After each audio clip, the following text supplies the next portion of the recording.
and welcome back to my small part of the universe. My name is Hailstone. Today, we will be covering what could be called a veritable can opener of the deep. So, if you will, sit back, relax, and let us begin.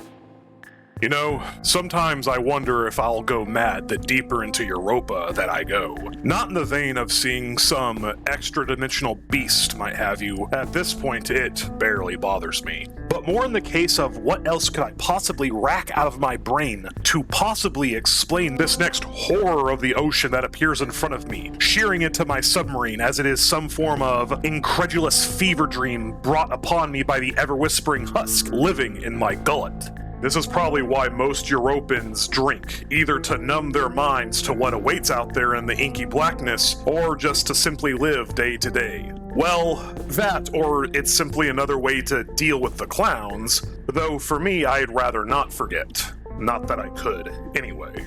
The creature that haunts my thoughts today is one of rather large proportion, one that haunts the Aphotic Plateau and deeper waters, and that is the RazorShrimp. I have heard many names for them.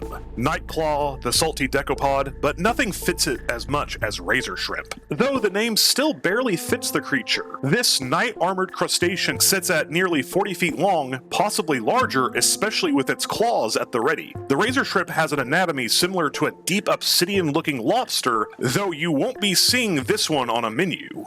Starting at the head of the creature, which is one that couldn't differentiate more from its lookalikes, is a massive and narrow set of jaws, something that would never be seen on a typical crustacean, even among the other examples here on Europa. The top jaw extends out past the bottom jaw into a narrow, almost shovel-like nose. The interior of the mouth is lined what one may mistake as gnashing teeth and sharp incisors, but I am willing to figure rather than calcium-rich teeth, the RazorShrimp's mouth is possibly lined with warped pieces of shell that have been molded, so to speak, into sharp points and crushing plates in order to both hold on to something and easily break the shells of unfortunate prey. The eyes of the RazorShrimp, like many other creatures on Europa, is something the creature has little use for, sporting a pale white pair on both sides of its head, perhaps only allowing the smallest translation of light to occur, though for what the creature lacks in sight, it more than makes up for in its sensory array.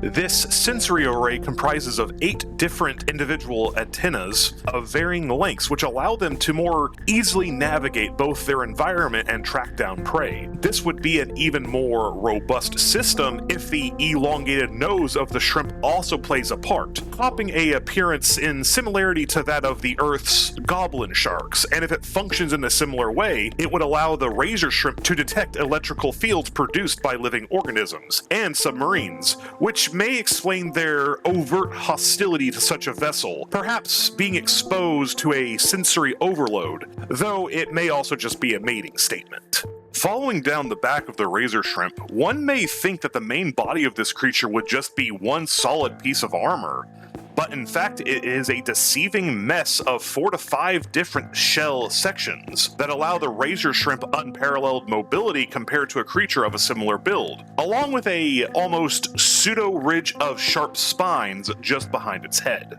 Towards the tail of the beast, convergent evolution at its finest. Simply a sized-up black obsidian tail of a crayfish or lobster, though I admit it is far more sleek than I would think of a crustacean for this size. Though what does greatly stand out on the tail end of this creature are 2 pairs of fiery orange fins. One pair ebbs off near the top of the tail on a pair of hard stalks, with the other 2 sitting at the base of the tail, largely making up the fan on the tail end of the RazorShrimp with a hardened black shell separating the 2.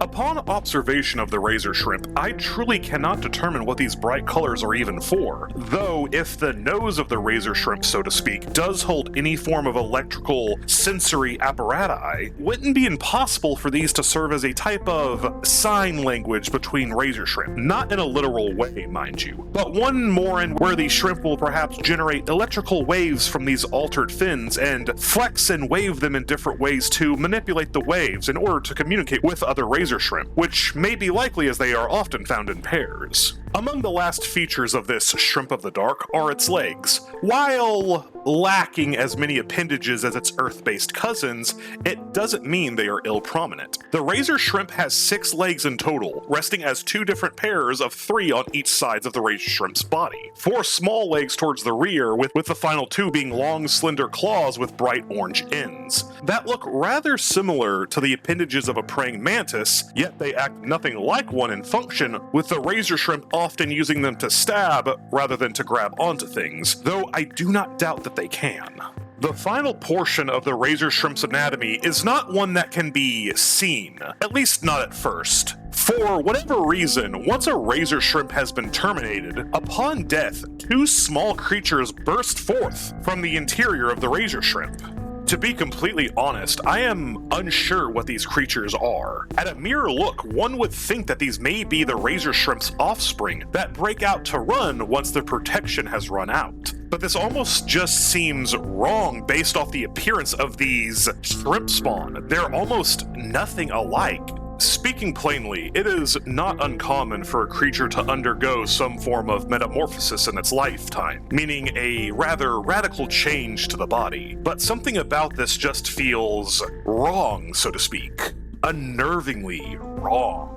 Just on its appearance alone, it looks like a runt, demented dragon cursed with fiery orange eyes and a mouth full of needle-like teeth that would even make a doctor recoil with fear. Sat atop a diminutive azure shrimp-like body with an array of small pointy legs much like that of a centipede. Though, for all of its horrifying visage of the deep sea, this creature is nigh harmless and even more fragile than even the freshest of crawlers. Though that doesn't even begin to even understand what these creatures even might be. A parasite, I feel, would be relatively out of the question due to the consistency at which 2 of these are found within a singular razor shrimp. I would postulate 2 possible theories at this time. These may be the other half of the razor shrimp, so to speak, that in some way have become absorbed eternally, serving as either a genetic carrier or a glorified egg sac for the razor shrimp, in a somewhat similar way to how a male anglerfish can fuse onto specific females of their species to serve as nothing more than a hanger-on. Though, upon thinking of the duality of the razor shrimp always being found in pairs, I may have a better answer than the other 2. Back on Earth, some animals, at least on the small scale, were capable of insane regeneration capacities. In particular, I'm thinking of the family of planarian flatworms, of which multiple members are capable of cloning themselves if they are broken or cut in half, in nearly any fashion, after which they will fully form into new instances given enough time.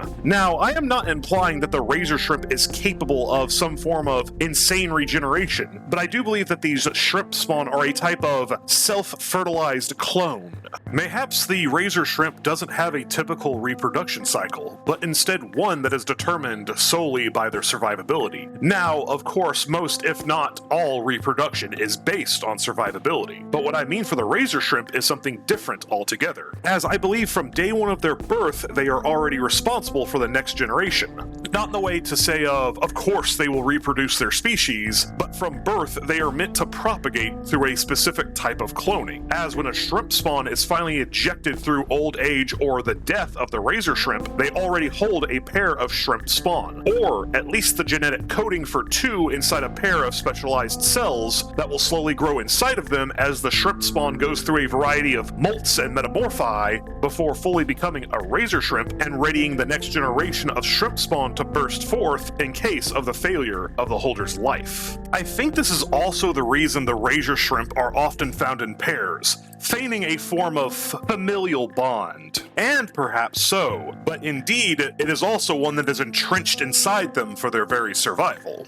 Something else that may fuel this immediate need for offspring is purely the bullheaded nature of the razor shrimp in of itself, as the razor shrimp will attack everything from a mud raptor to a bone thresher to molochs and latchers. And while in most situations perhaps a pair of razor shrimp can find success in terms of small snacks, they will often get themselves killed taking on too large of a group, like mud raptors with far too many veterans or a group of threshers, hence the need of these internal clones or offspring to flee when the end comes for one of the strong pair of manti. In my recent voyages, as I was finishing this entry, I became aware of a related species of razor shrimp called the horn shrimp that seems to be found near the upper layers of Europa's crust, and is rather different in its morphology, but shares most of the razor shrimp's ticks, so to speak. Thank you for watching another one of my videos. In terms of what is to come next, I actually have a new husk video planned for this month, as soon as those new interesting husk forms come out and I can study them well enough. So until next time, please have a great and safe weekend.